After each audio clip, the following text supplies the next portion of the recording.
Hello, everybody, and welcome to episode number 31 of the Whitey and Wills Sports Show. Today is Sunday, April 24th, and we are back from a one-week hiatus. We took Easter Sunday off from recording, and since it's been 2 weeks since we had a show, we figured we might as well have one of the best guests that we've been able to get on the show so far. We have got and after they canceled, then we got Brian. I was the fifth or sixth down the road.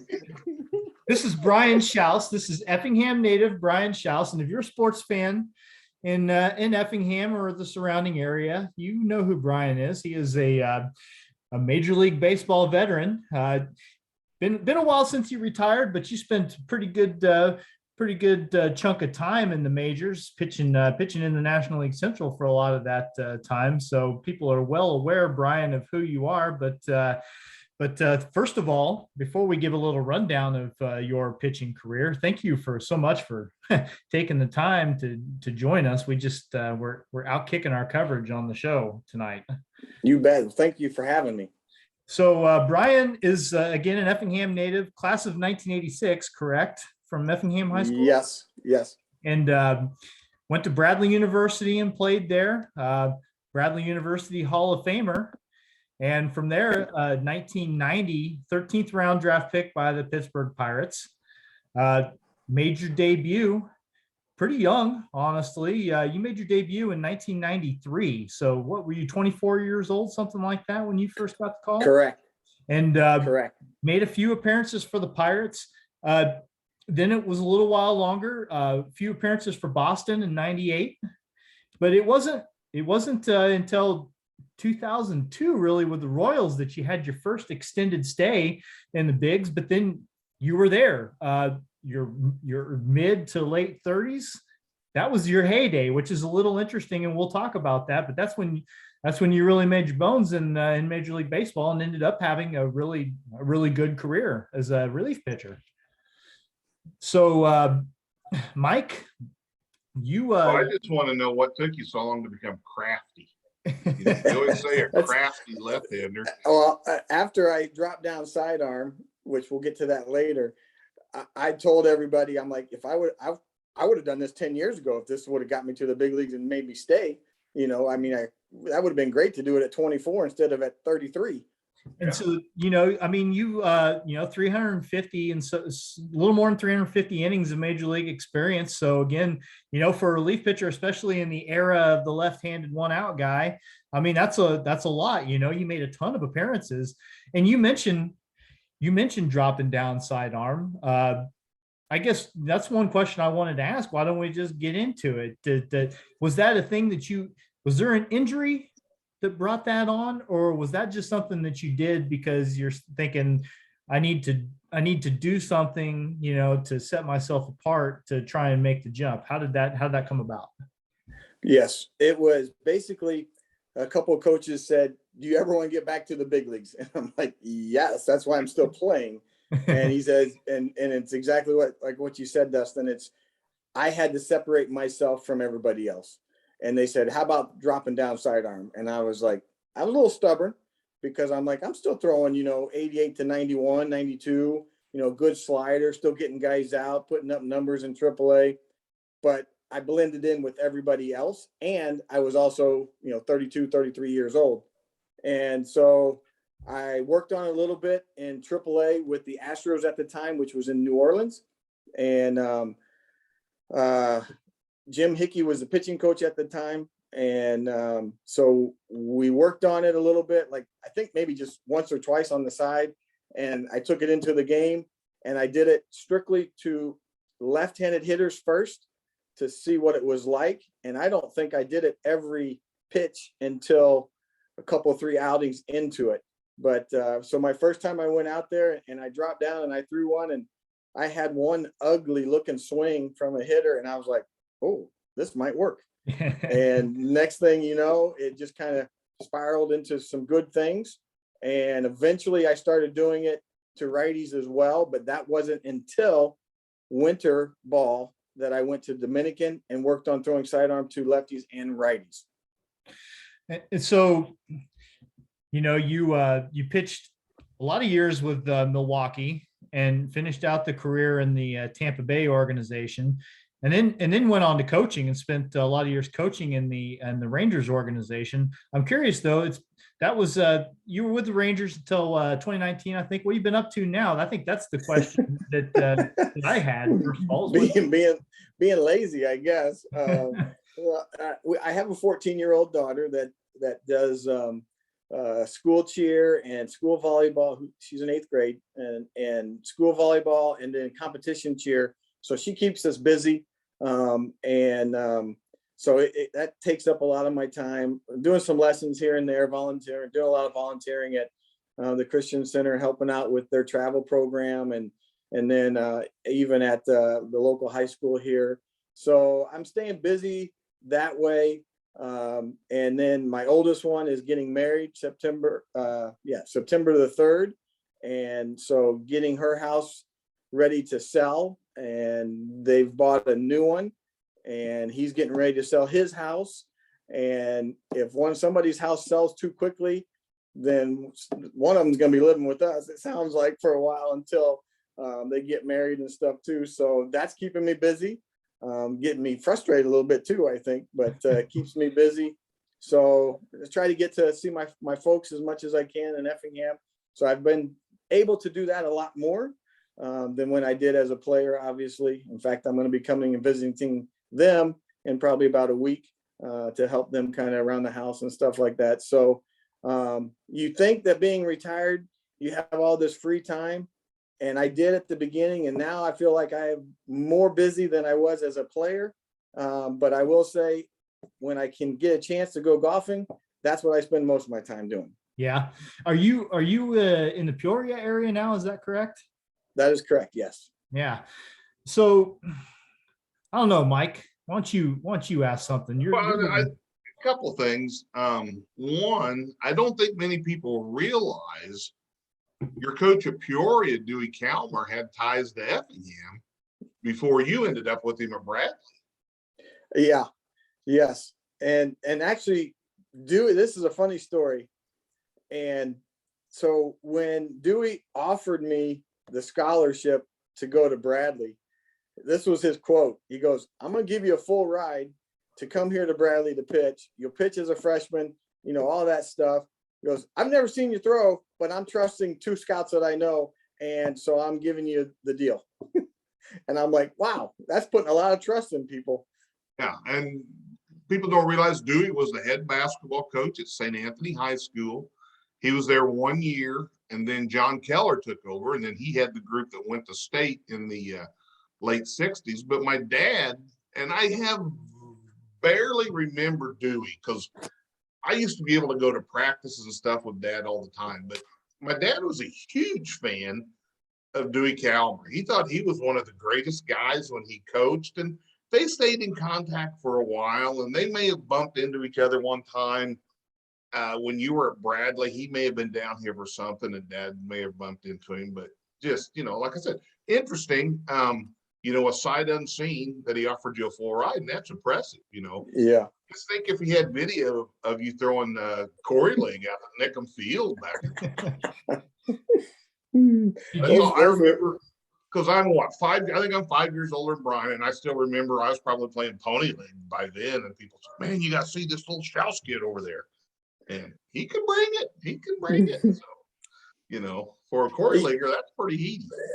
And what's funny is I kind of started out as a shortstop / catcher is what I kind of started out as. And eventually they're like, you can't do that because you're left-handed. And then they started realizing I could actually, pitch a little bit. And they're like, you need to maybe start pitching more.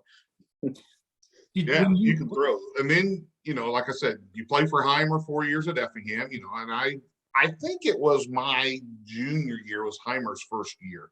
I'm pretty sure it was my junior year. So enjoyed playing for Larry a lot. I mean, I'll tell you what, a man with baseball knowledge. I mean, yeah. Heimer knew his stuff.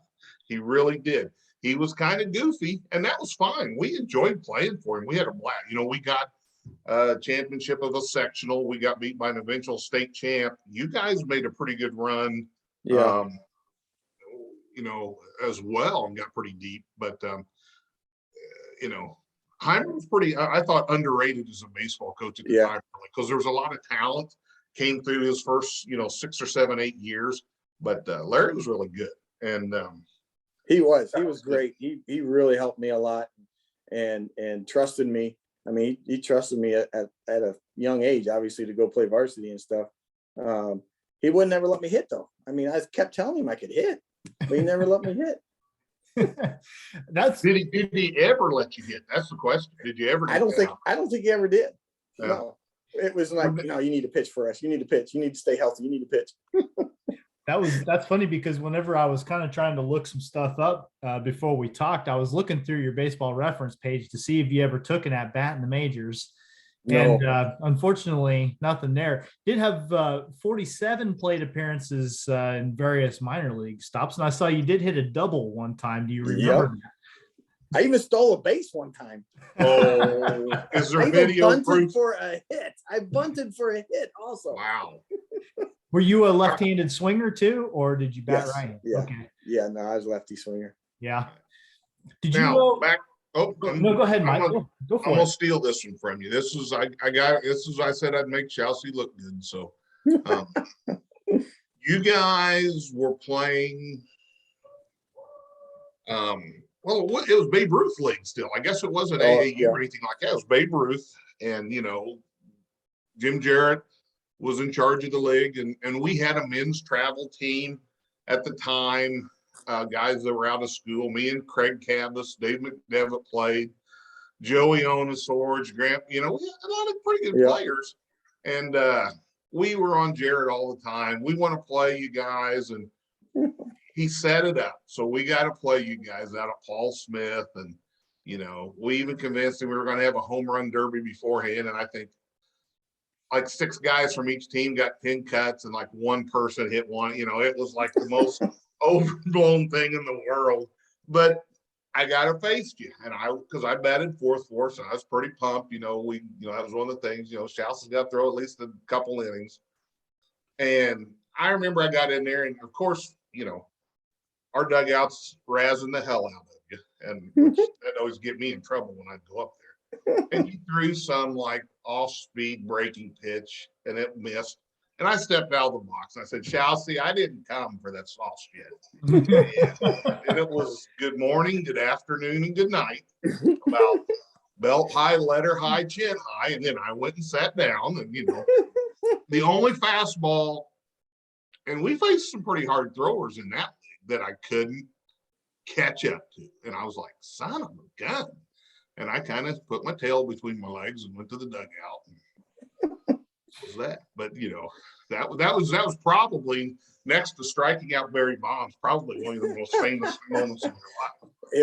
It was. I was toying with you with the first pitch. I wanted to set you up, thinking I'm gonna throw soft stuff, and then it's like boom, boom, boom. Yeah.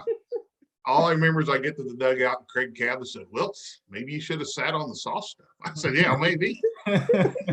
Yeah, swing at the first one. It might be the best one you get, right? Oh, but yeah, and that was the thing, because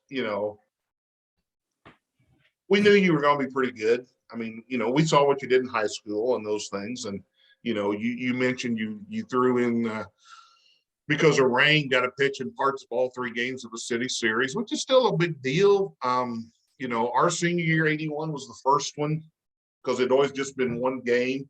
They made it 3 that year, and we had Lenny Sandler from Horsehead, New York, was our relief pitcher, and he pitched in all 3 games that year. But it was a big deal. It was 3-1 run game. There's guys. I see Dan Wortman. He still grinds on me about robbing me of a hit and just stuff like that. But yeah, a great deal. They still have it.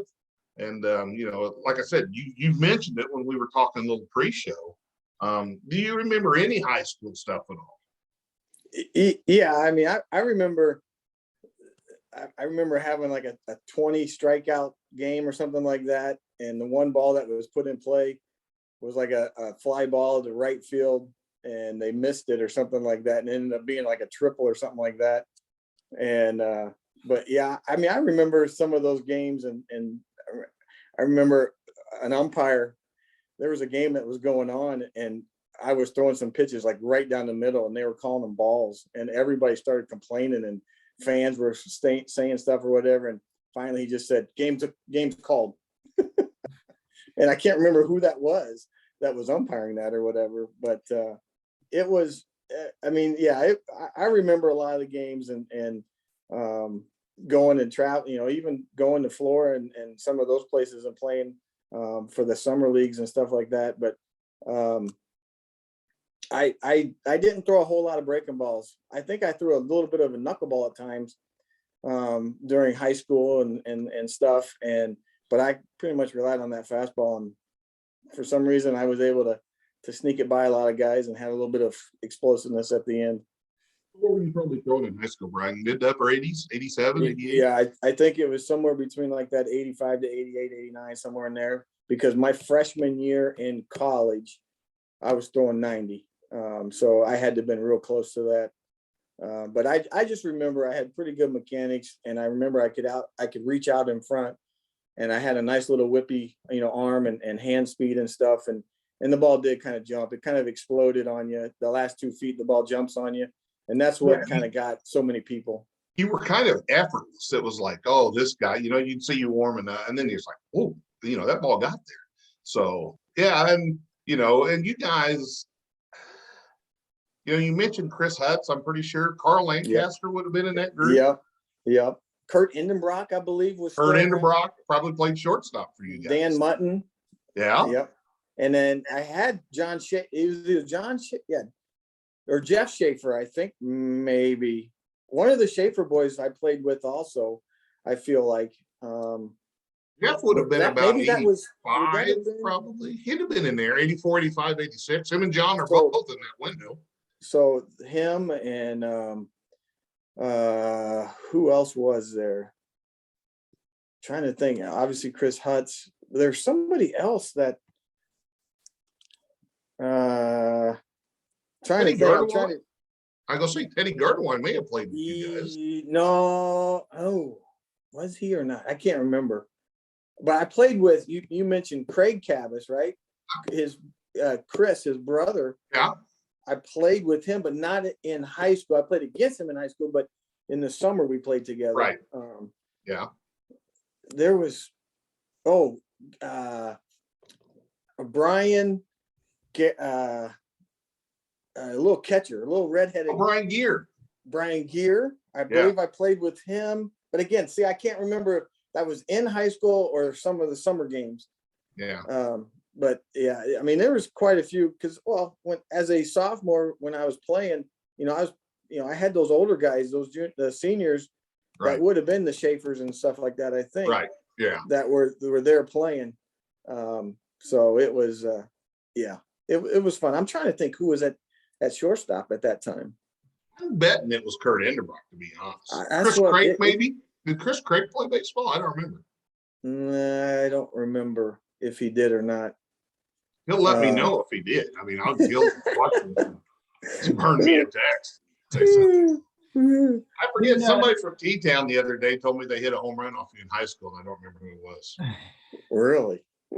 I don't remember. From T-Town, I'm trying to think. I had some pretty good games against T-Town. That They field, had some pretty good teams in there. Yeah. That field that we played at out there was in the middle of farmland, I think, wasn't it? Right by the school. I mean, now it's part of the addition to the school, because they had a ground rule triple, because that was our home field for our men's team.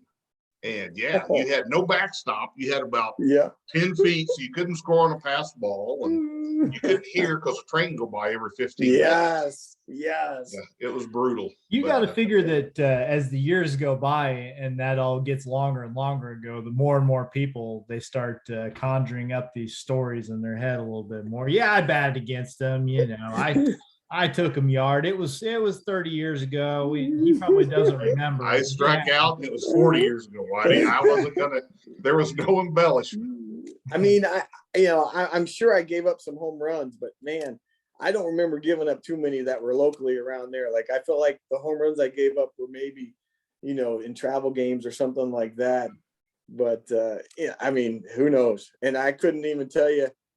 the people that I would have faced, in T-Town and things like that. But For some reason, Kevin Ruhall's name keeps coming up in my head now, and I don't know if that's true or not. So I don't know. Now, when did you start getting? I mean, when did you start getting attention?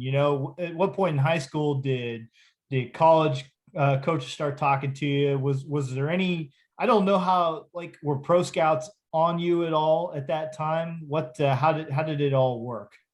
Yeah, they really I think my junior year, maybe my senior year, I really started getting. I got quite a few letters and stuff from schools my junior year, and Jim Jarrett was really helpful in all that. He wrote stuff up for me and sent things out, and then I had people calling me and stuff like that, saying that they were going to come and watch or whatever, and so he was very instrumental in all that.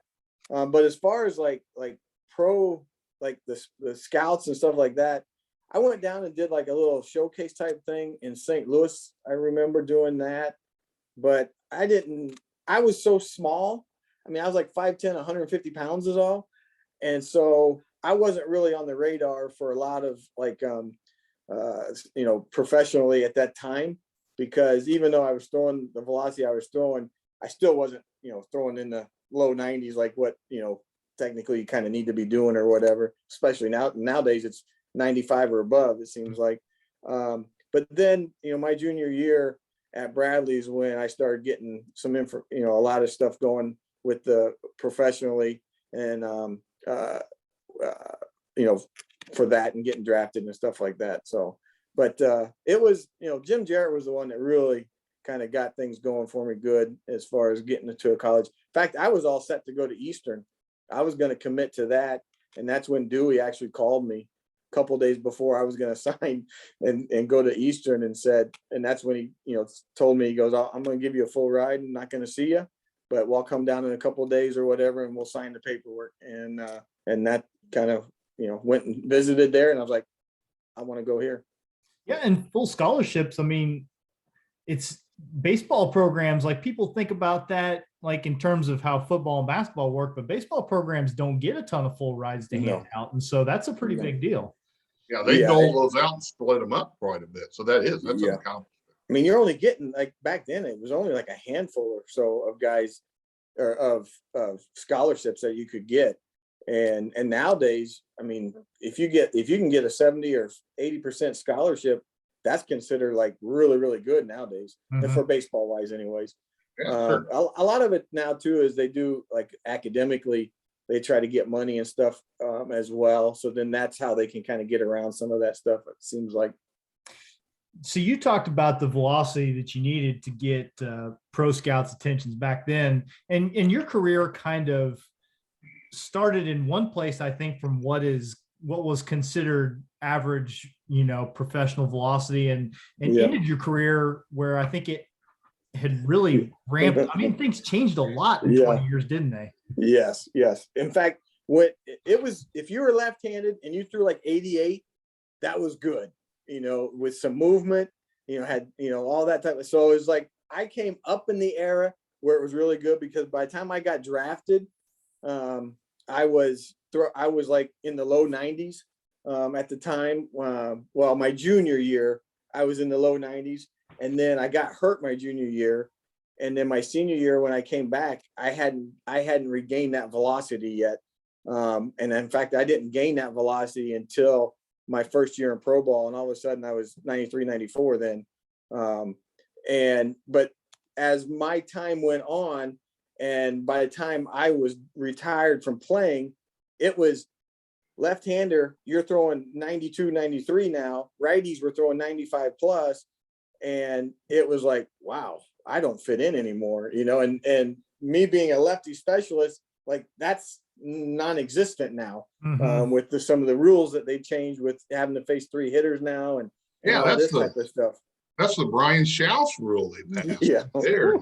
So how would you, I mean, obviously you faced majority lefties when you came in, a lot of times one. How would you handle that today? Yeah, I would have to really really get righties out very well is what I'd have to do. Or I would have to show, I probably wouldn't have been able to drop down. I would have had to show velocity still, and would have had to try to figure out, all right, I'm 33 years old. How am I going to get more, or retain my velocity that I used to have?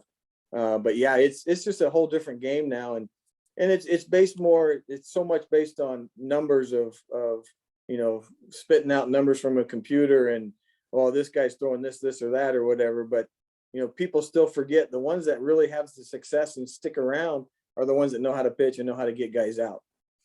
I mean, at the end of the day, being able to put it where you want it is the important thing, right? I mean, that's because, I mean, like you hear people say all the time, well, these guys could time 110 if you threw it in the same spot every time. But if you can locate it, then you're in business. So now here's the thing. I'm 38 now. Okay. And for me, the thought of going out and throwing 25 or 30 max effort pitches, I know that I'd be hurting for like a week afterwards, at least.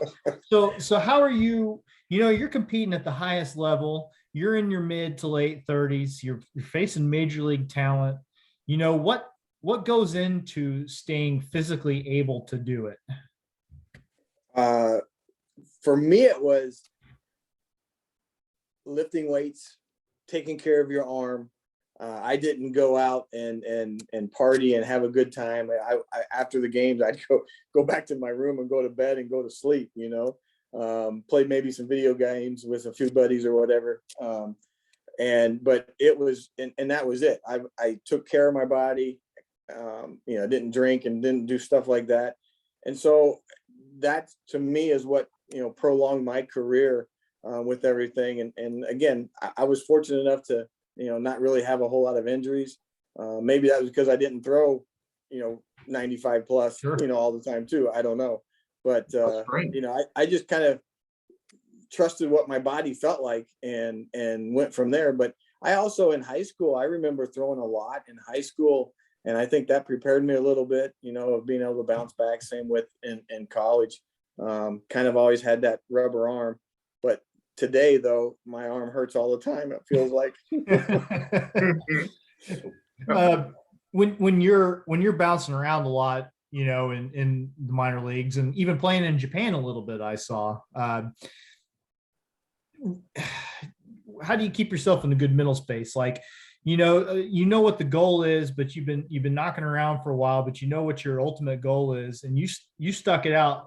A lot of people just don't. Like, I don't know. I mean, that's got to be difficult at times to keep yourself moving forward, taking eyes on the prize. I definitely had a supportive family. They wanted me to play as long as I could, because there's times that I was like, okay, is this time for me to be done? But for one, teams kept giving me opportunities. So I was like, until they're going to take the uniform from me, I'm not going to give the uniform to them. And so that was that. And then, my relationship with Christ and my faith really allowed me to prosper because I was at peace with everything that was going to happen. And whatever, I knew that whatever happened, it was for that reason.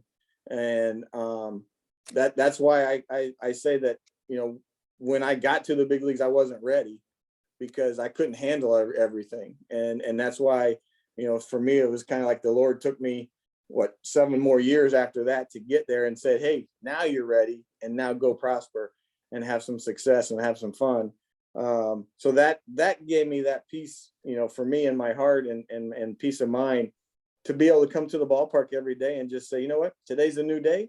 Let's go at it and let's compete. And I was very, very competitive, and I've eased off on that as I've gotten older. But if you ask my kids and stuff, when we were growing up, or when they were growing up and I was still playing and stuff, they'll have some stories for you about, being competitive and stuff. But, I always had a chip on my shoulder throughout my career. So many people would say you never do it, your size and, this and that, you don't have the velocity, whatever.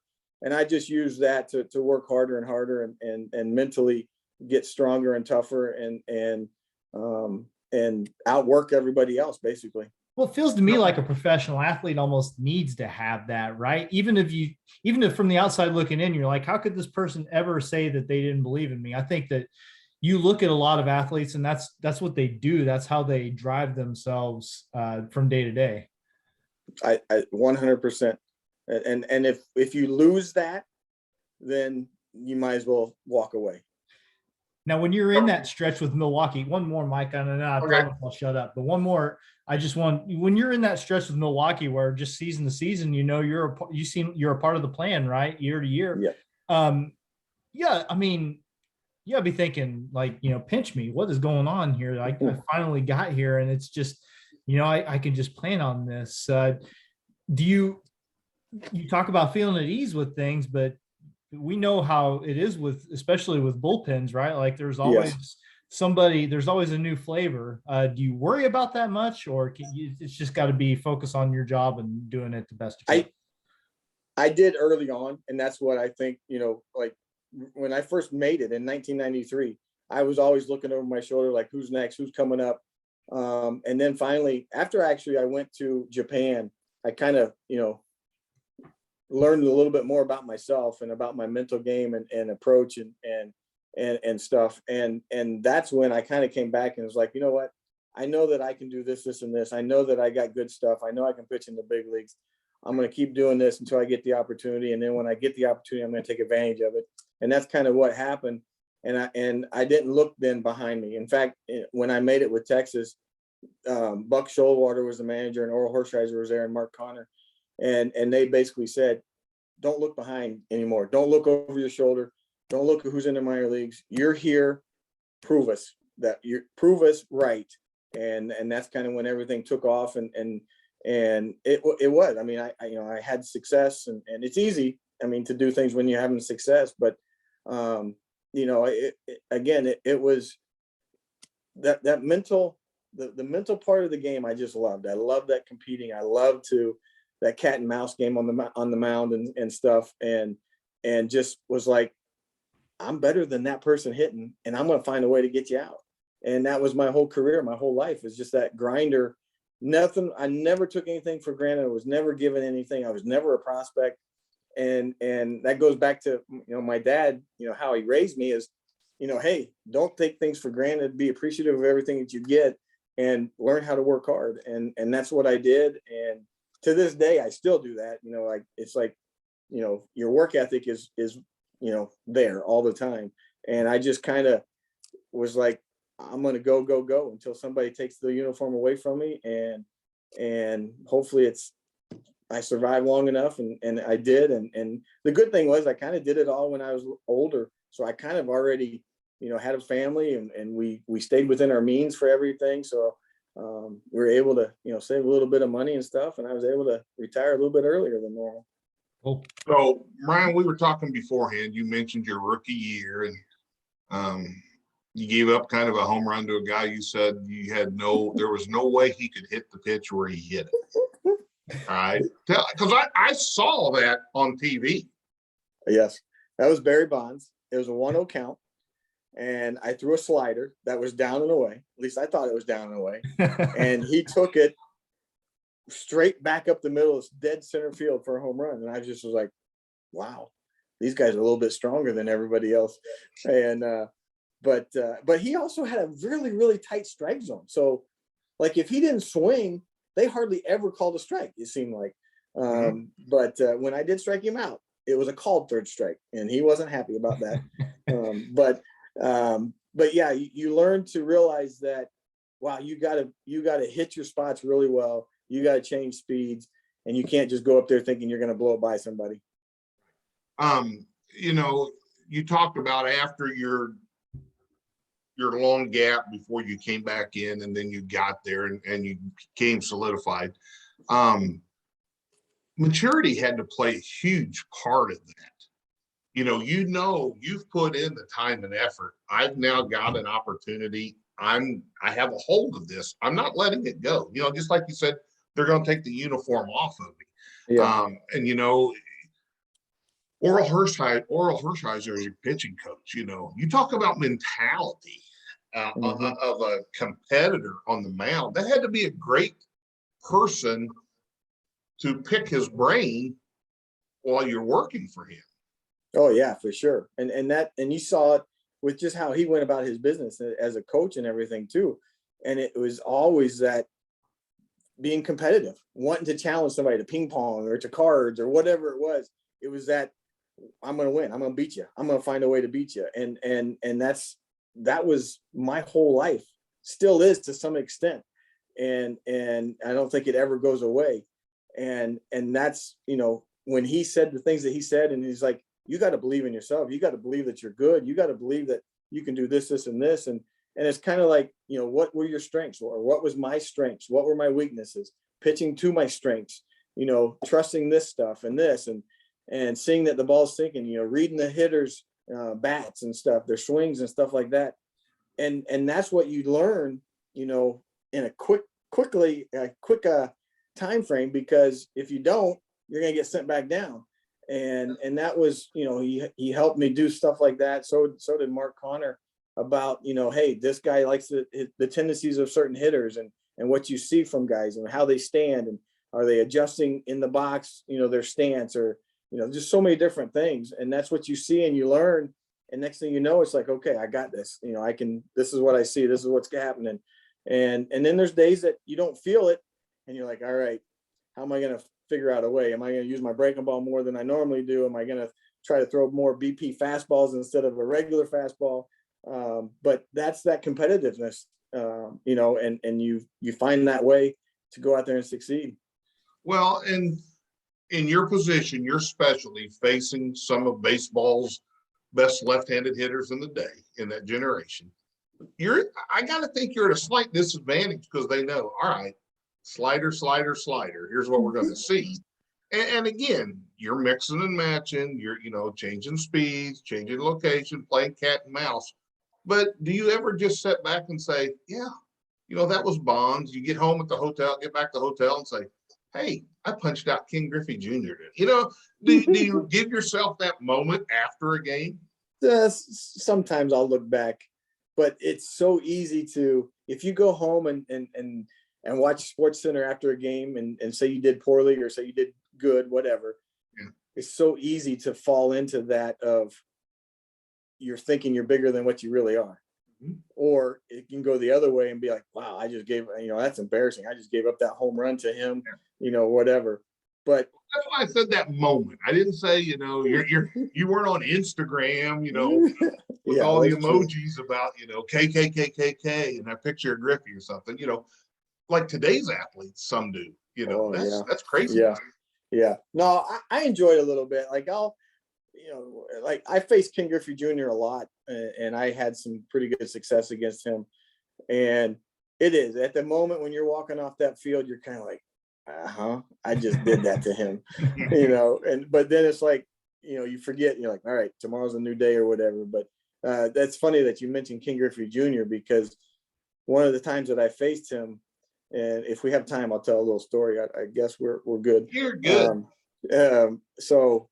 And I usually tell this when I go and talk with some people or whatever, or talk to kids or whatever, that where I was either with, and this is what I don't remember. I was either with Texas or Milwaukee at the time. We were playing Cincinnati, and we were at Cincinnati, and so, you know, I at the time I was, you know, getting used quite a bit, you know, late in the games, you know, the big time lefties and all that stuff. And so we're in Cincinnati, and I knew that it was seventh inning. We were up by a run, and I knew, you know, it was getting closer and closer for me.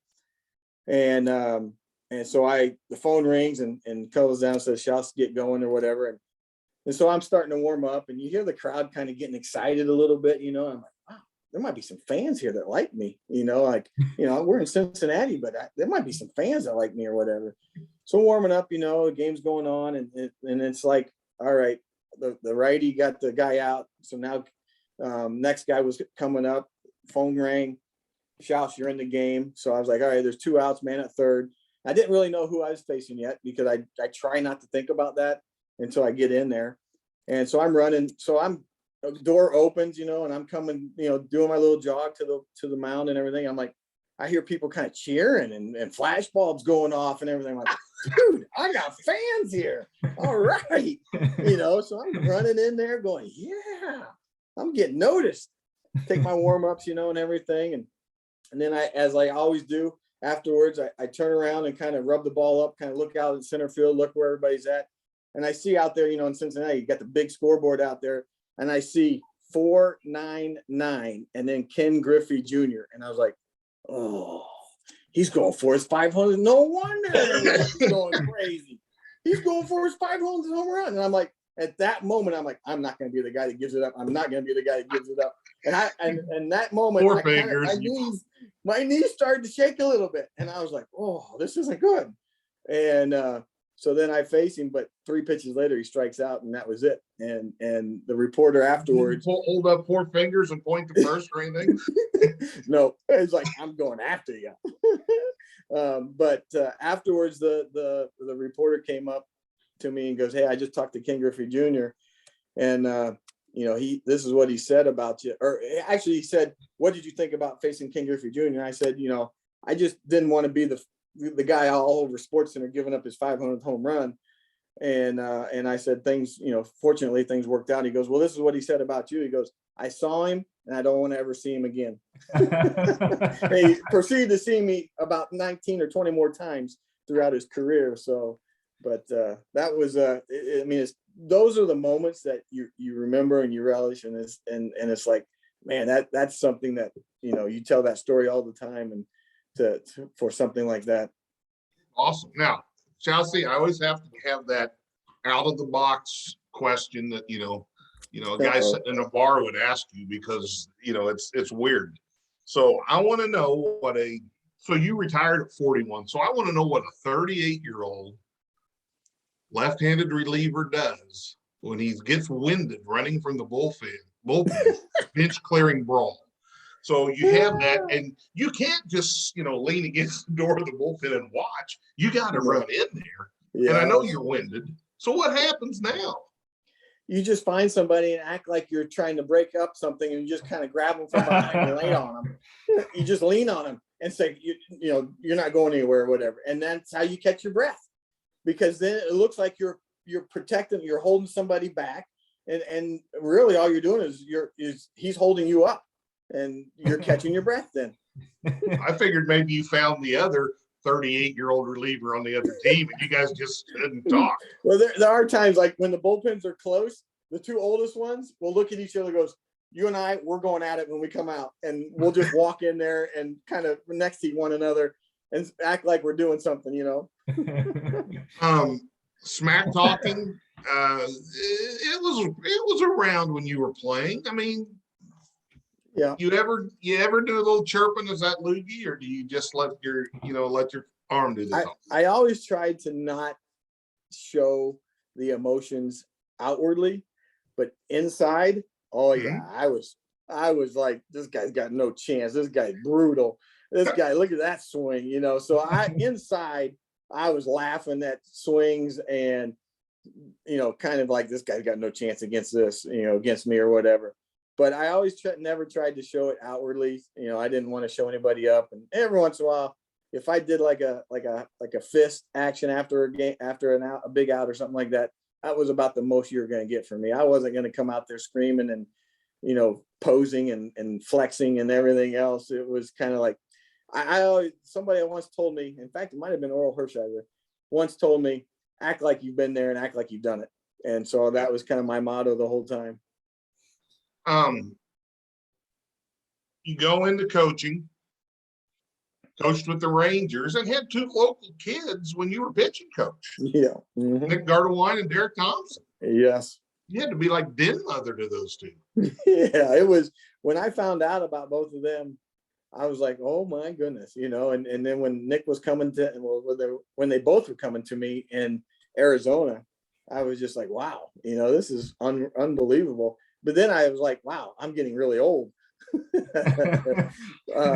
But it was fun to have those guys around and to see the success that they would have. And obviously Nick had a little bit more success than Derek did, but it was nice to see that and go through that. In fact, I was around when Nick got his first call up.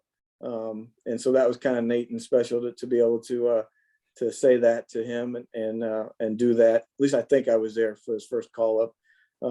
But it was nice to see Nick grow and mature, as time went on for him and realize, what he could and couldn't do. And, unfortunately, it's just the injuries that kind of hampered him, and then Derek, kind of the same thing. Derek had an unbelievable changeup. Very good competitor and everything, but just, again, some injuries plagued him and never, prospered to what they were hoping he was going to get to.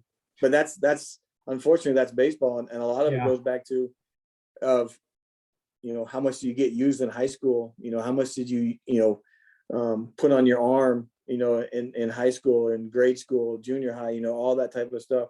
Did you take care of your arms at that age or not? And, you never know when it's going to happen, when something's going to happen. And they got used often, throughout their careers by the time they got to pro ball. Yeah, I mean, there's a lot of things that are outside the player's control. I would think that, like, not just usage, but just your body, right? Like, I mean, you have to be really kind of fortunate just to have the body that can hold up to that year in throughout use. That very definitely, very much true. And it is, it's some guys can take a beating and just keep on going, and the other guys are very, very fragile. And no matter what they do, they're just fragile. And it's unfortunate. Brian, from this area, Glenn Brummer was really the first major league player. John Tom Arnold was being called up the next day with the Indians, running in the outfield and stepped in the drain and broke his ankle, AAA. And, and then, you finally, you got, the call and had a really good career. Now we've had Chad Green and Danny Winkler. Chad's just been the right-handed version of you, really, for the Yankees. He's their high leverage guy who comes in. Danny has had a couple horrific injuries. Watching him break his elbow against the Cardinals when he was pitching for the Braves. Nick got called up a couple times, but so it's kind of amazing, this area. We've had some ebbs and flows, but to say Effingham and St. Anthony have guys. When Wink is having a great time now with the Rangers, at AAA, I'm sure he's going to get a chance to come back up. But you're like, hey, these guys are facing each other in the city series. And you're watching them on TV. It's really neat. And, we got Ben Heck in the Cubs organization and a kid, Zach Lee, pitching at Kentucky, throwing weekend games. He beat Vanderbilt this weekend, so it's really neat that, so you're kind of like the grandfather of that group, really. It is. Who would have ever thought that all these kids coming out of Effingham of 10,000 population, get to the major leagues, Oh, I know. And it's just, farm country is what it seems like. Farm boys, something in that, something about those farm boys, I guess. Because that's not where most players, that's just Central Illinois is not where a lot of your big league players come from, right? Correct. You find out, I think, in a clubhouse, you might not from year to year have a lot of guys that you can really relate to as far as roots, right? I would think. Correct. Yeah. Most guys are coming out of, California, Texas, Arizona, Florida, places warmer climate. And it's very difficult because, for one, coming out of, the Midwest, it's always cold. So you're not getting in nearly as many games. Injuries maybe happen more often, because of the cold weather. It's a lot harder to come out of the Midwest or, this area, and get to the major leagues. That's for sure. Well, Mike, we've been eating them up for an hour now. We promised them. It's been that long? Almost. I don't know. We had those technical difficulties. I wasn't sure if we were going to get him on, period. I do want to say this. I think it was Brian's last year in Milwaukee. I was down with my dad and our family at a Cardinal game playing the Brewers. And we're sitting second or third row down third base line, and we're praying that Shouse doesn't get in the game. We really are, because he doesn't. And now as they're coming from the bullpen, we're able to holler at him, and he doesn't recognize me, but he recognizes Dad and comes over and took his time to talk to us. And it was awesome, until all these people come down and thought he was someone famous wanting more autographs. So we didn't get to talk to him anymore. But, he didn't have to stop. He could have just, hey, how you doing? And given us the nod and gone in the dugout. But no, he took his time to, come over and talk. And I know Dad appreciated that. He really did. Yeah. And that's, that's how I was raised, first of all, to, appreciate everything. And we're there because of the fans. I mean, that's the whole point of it. It's not about myself. It's about everybody else. And that was one thing that I always did remember, though, is that anybody that ever would say Effingham, something pertaining towards Effingham, I always made an effort to make sure that I did look and, see what's going on, because there were, obviously you're getting bombarded all the time, but not too many people know you're from Effingham and a small little town like that. So, I always made sure that when I heard something like that, it was like, oh, okay, I need to go see these guys.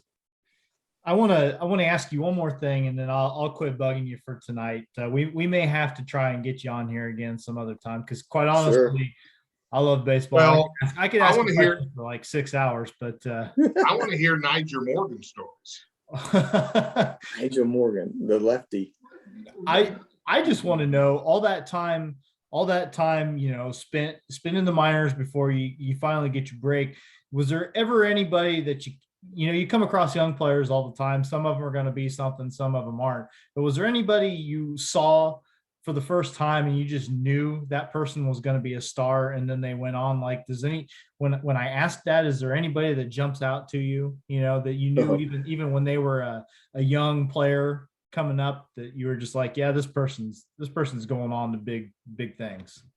Oh man. Well, when I was coaching in Texas, there was a couple of kids. Brett Martin's one of them, big, tall lefty that just effortlessly throws hard with a good breaking ball. And you're just like, this is what big league guys look like. Because so he kind of stood out, as when I was coaching anyway. But I'm trying to think back, like as a player, like guys that I played with. Well, how about like a Kevin Young? You remember that name from the Pirates back then? I played with him, and Al Martin, both of those two guys. Okay. I mean, those were physical specimens. Al Martin hit the baseball. Yeah, and when you saw those guys and you played with those guys, you're like, the ball comes off their bats completely different.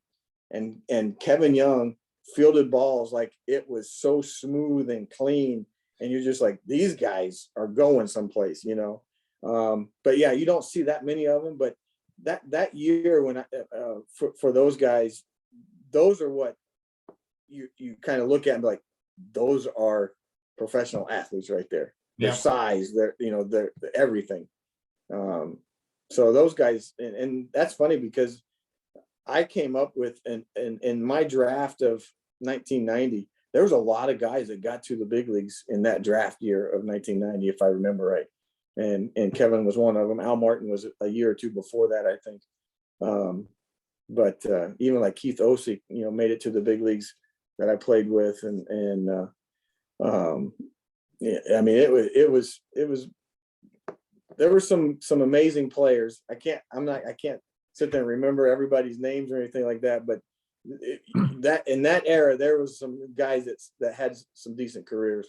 But then there's so many amazing players that don't make it. That's the thing. I mean, that's what's crazy is just how hard it is. How hard it is to put it all together and get there. And it's getting more and more difficult, because the more money that's invested in these kids out of the draft and stuff like that, they're going to want to be the ones that get the opportunities first, many times. And that's just making it harder and harder for the guys that do it consistently day in and day out in the minor leagues, but they don't get the opportunity because there's no money invested in them. And that was just very similar to back in my era, but the money wasn't that big of a deal as much as it is now. Mike, you got anything else before we It's probably getting close to Shouse's bedtime. I mean, he's getting older. He's up there. Actually, my 14-year-old said, "Dad, I need some food." Yeah.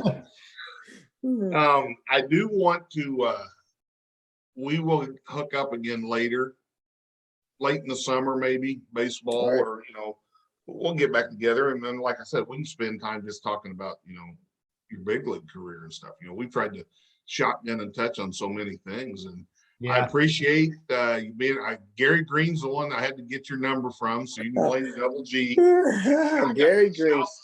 He Gary, played. I got it. He played on that team also. Yeah, Green probably would. Yeah. So. Yeah.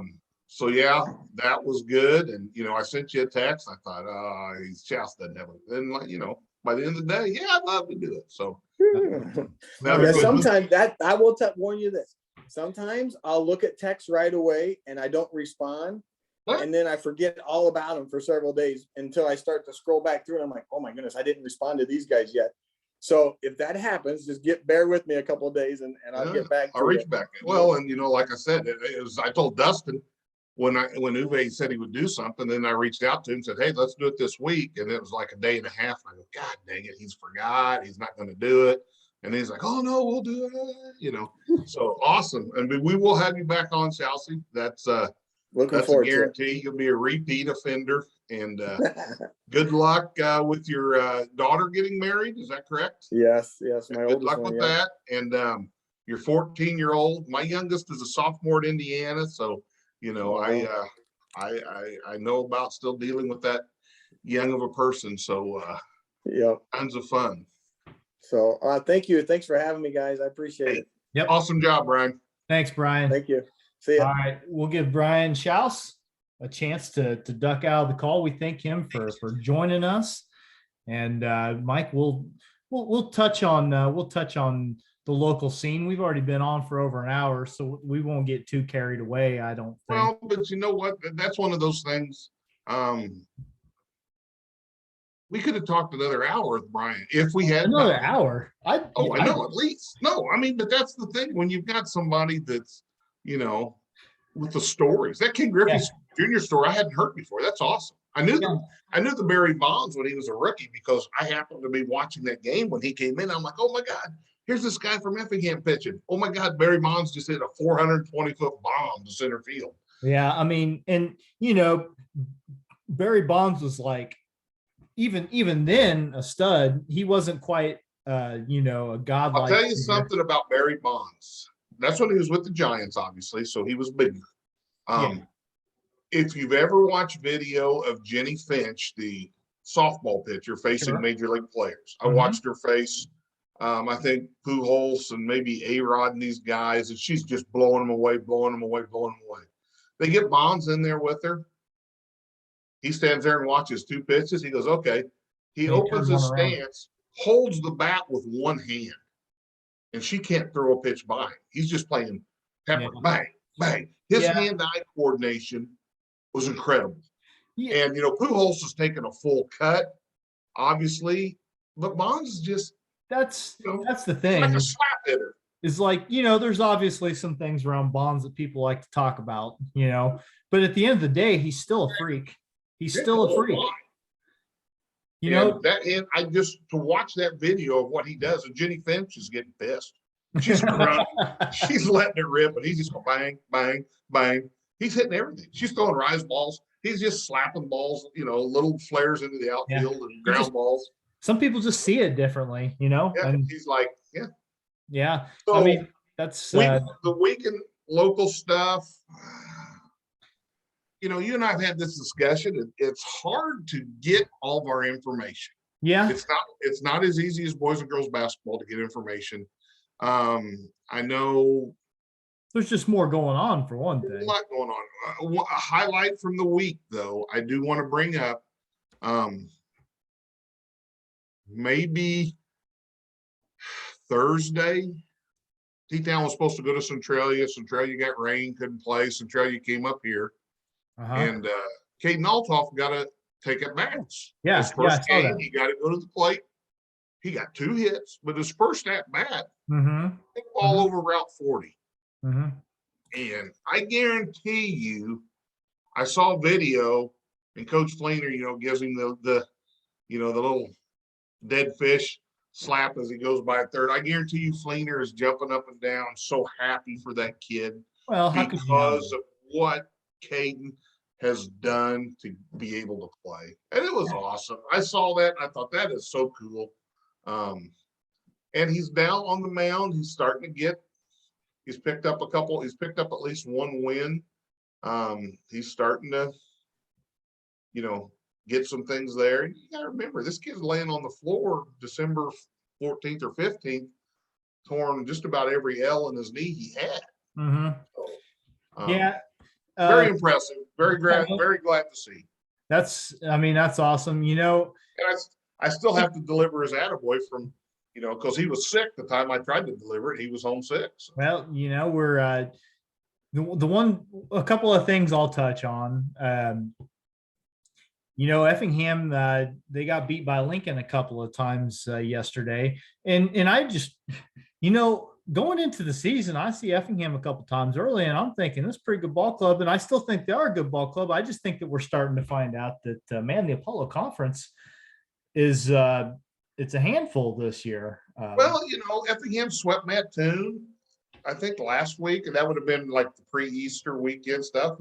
Huge wins for them. But yeah, but that Apollo, and I had someone say, hey, T-Town's unbeaten against Apollo schools. I said, I know, but they're playing them in the middle of the week. They're not facing the Saturday starters. Yeah. They're facing the hitters, just not the starting pitching. Yeah. But then again, you don't know where Justin is in his rotation. So it's a factor. You always have to consider context with right. baseball. Well, and it is. I know St. Anthony's beat Muhammad. St. Anthony's beat Charleston and Mattoon. I think they beat Mattoon. I'm not 100% sure. Yeah. I know they beat Charleston because, I know when we talked to the coaches beginning of the year, I think Curran talked Charleston or I know he talked Muhammad. Mm-hmm. And Mount Zion's been getting it's all over the map, and softball's kind of similar. Yeah. So I see the assignments are out at least for postseason. I mean, it doesn't tell you where they're going. Here's the complex. Class A. Here's the thing. So St. Anthony boys are 1A in baseball. Mm-hmm. So they either get to go to the North Clay Regional or the South Central Regional. Pick your poison. And Aldamont's in there. One thing I did see, maybe it's softball, like T-Town goes north.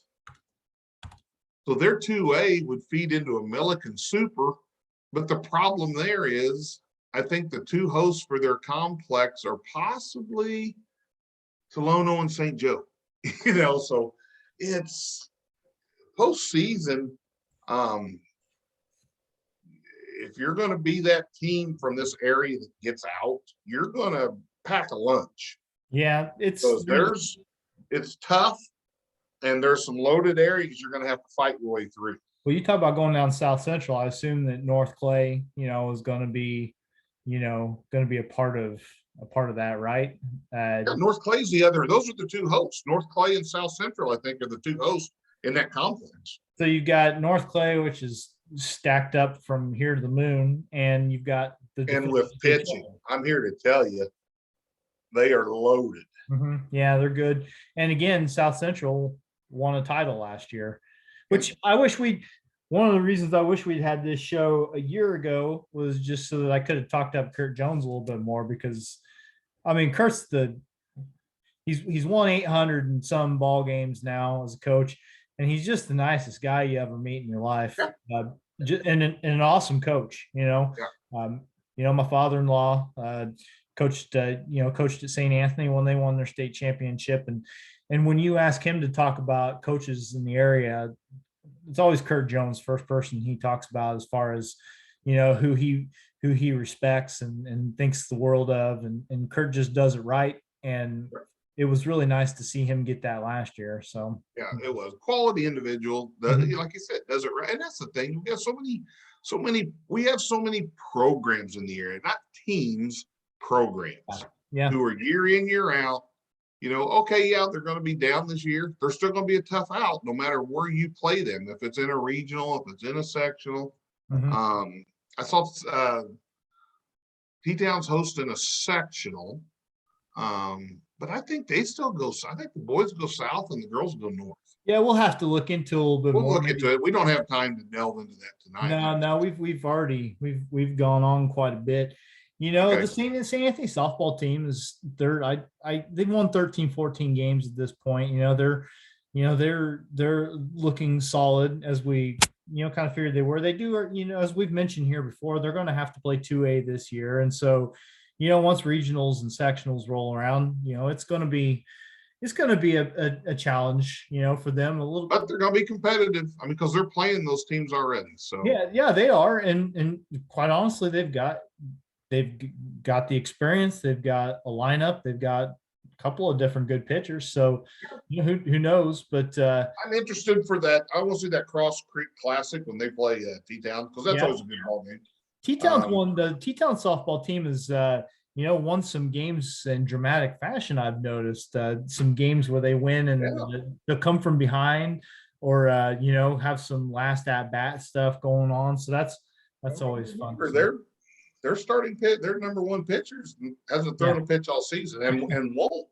So they've kind of had to, some other kids' roles have changed dramatically. They're from what I've seen with the scores, what they're doing is just like they got put a lot of they put runs on the board, right? 4 runs. Yep, they're scoring. They'll beat you in a slugfest, and got some kids who can hit the ball. Mm-hmm. So yeah, I mean it's going to be interesting. I know the city series are coming up, so that means we've got another week of rain in the forecast. Oh yeah, well see, Brian Shouse was just talking about how he talked about rain, and that's 35 years ago. It's just the way it is, right? Like I wonder how many times, you have to go back and look how many times the city series just got played 3 days, got done. No. I think the first year we did. I really truly don't remember rain. I know we've had city series that's completely washed out too, where they didn't play at all. Yeah, that's happened. That's definitely happened. But I'm almost positive in 81 we played 3 consecutive days.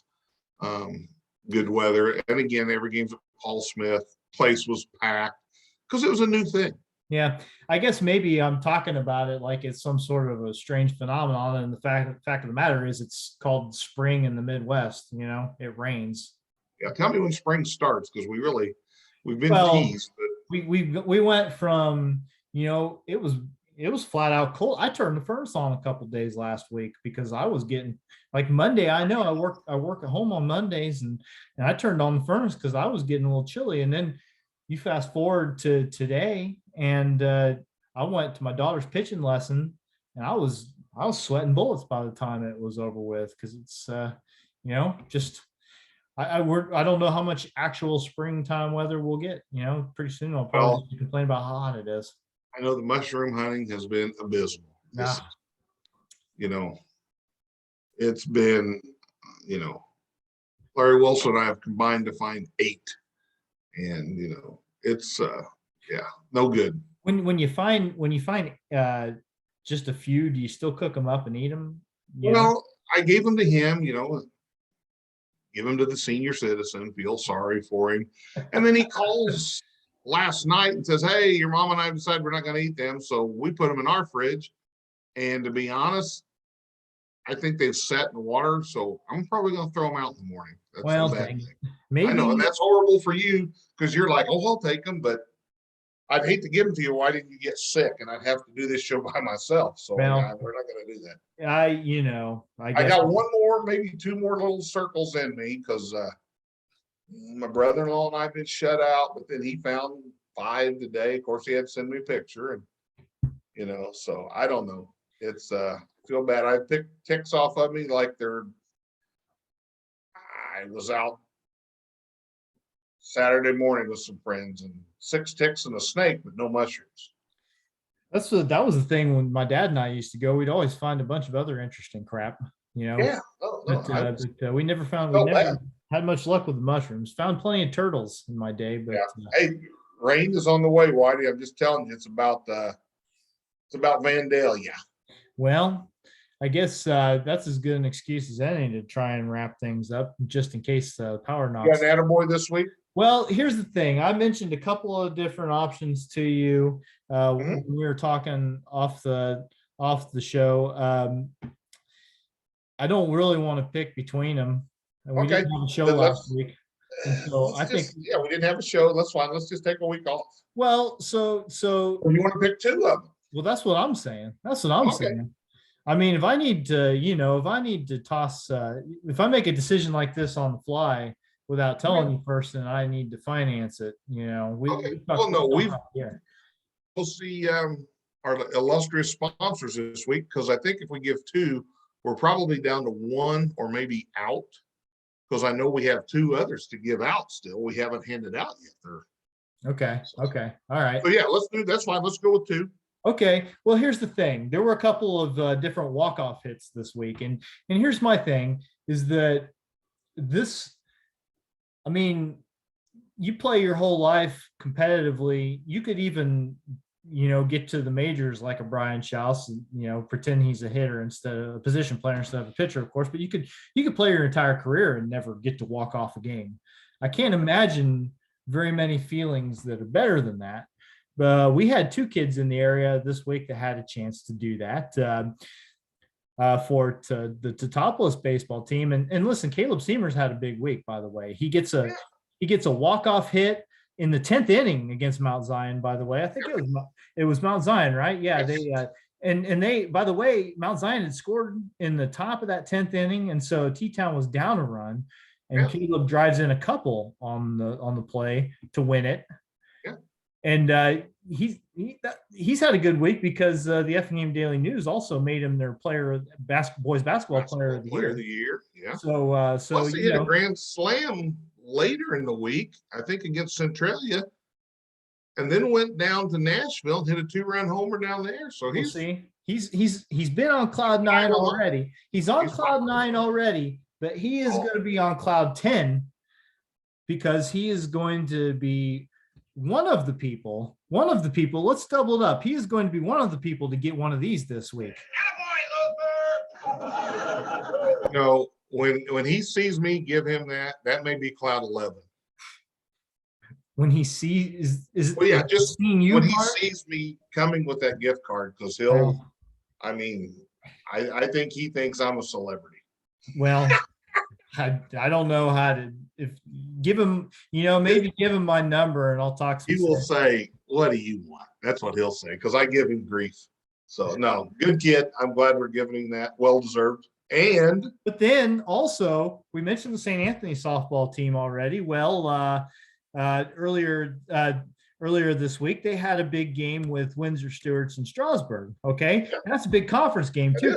We talked about the Windsor Stew team, I think on our last show, that they were off to a great start. Maybe at that point they hadn't lost a game yet. So I think, the NTC was going to kind of sort of come down between these two schools. And so that's a big game. And sure enough, it comes down to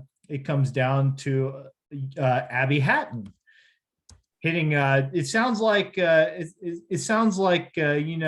didn't hit it over the fence, but it does sound like she hit it far enough, and she circled the bases and walked that thing off with a home run to give them a 4-3 win.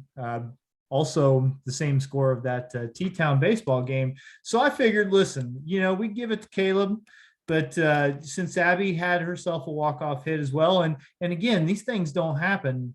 You get more than one of those in a career at any level, and you've done something pretty cool. So I figure, why not? Abby Hatton, this one goes out to you. And here's the thing. You talked about, getting a walk-off. A walk-off inside the park home run, I hit one out and enjoyed the route. No, even in wiffle, I don't think I would have ever got it inside the park. It's sad that I remember it, Mike, but in my pitching machine league when I was a kid, so that's like in yoga, that was at the time, it was first, second, and third graders who played in that league. So and electricity. It's what are you talking about? Okay, listen, I don't know what you're talking about. You don't have any place to talk about this. You probably were still using wood bats when you were playing at that age. Oh, no, we had aluminum. Yeah, they were aluminum, but went bing. Yeah. anyway, I still remember, I think I was in third grade and I hit a Mickey Mouse home run to win a game, Was this like in small fry now when the last batter has to run till he stops? This was a tournament game, I'll have you know. This was a tournament game. You know what I would do as a coach when I coached my kids small fry, when that last batter would hit a ball and they'd keep running till we'd walk off the field. Like, oh, let's go. We just walk off the field and watch him run. Coaches didn't. I know it's hard to believe coaches and parents got mad at me. We're not gonna. No, we're getting off the field. This was I mean, listen, this was not that. It wasn't quite that. Although the kid who was playing left field and again, it's pathetic that I remember any of this, but the kid that was playing left field didn't go on to play a whole lot more baseball. Probably was only there because his folks were making him do it. But listen, that run counted just the same. That win counted just the same. And between that and an unassisted triple play in Little League, those are the things I have to hang my hat on because I'm not Brian Shouse. I didn't throw 90 miles an hour in high school. And so you got to hang your hat on whatever hook is available to you. And for me, that's it. So there you go. Again, thanks to Brian this week. I mean, this awesome, man. This is one of our best. It really was. That was great. I put it. It's like choosing your favorite kid. I'd say it's in our top 4, top 5. Yeah, you can't pick it over the Larry Wilson episodes. You can't do that. You're not allowed to. Uve's was really good. I mean, there's a couple good ones. Yeah, that was great. I really hope he's serious about talking to us again because I'd love to. He is. He likes it. You know what? I'm going to reach out to Dave Waltman tomorrow. I'm going to try to coordinate Brian Shouse coming down, throwing out a first pitch at the City Series game. That would be cool. I mean, he's not that. It sounds like he may not be able to get it to the plate, so he'd have to be up there in front of the mound on the grass. If you do that, I think you're probably obligated to buy him dinner or something, though. Just so you know. I mean, we're out of those. We're going to save one of those coupons for $10 a pizza man or Joe's. Yeah, we should. Thank Joe's Pizza and Pizza Man, by the way, for sponsoring our Attaboy. We haven't. Well, you gave out the Attaboys. That's your job. Yeah. Well, okay. There you go. Joe's Pizza, Pizza Man. They've been great to us. I don't know if any of these kids will ever, remember any of this, but it's nice to get to recognize them and hopefully it means a little something to them, and it means something to us to have those businesses make it possible. So heck yes. Yep. Well, Mike, the Cardinals in first place, so I don't really want to talk about Major League Baseball too much. We can skip over that this week. Hopefully they'll go on us. Took 2 out of 3 from the Reds, but some of the high school teams we talked about today could have done that, I think, also.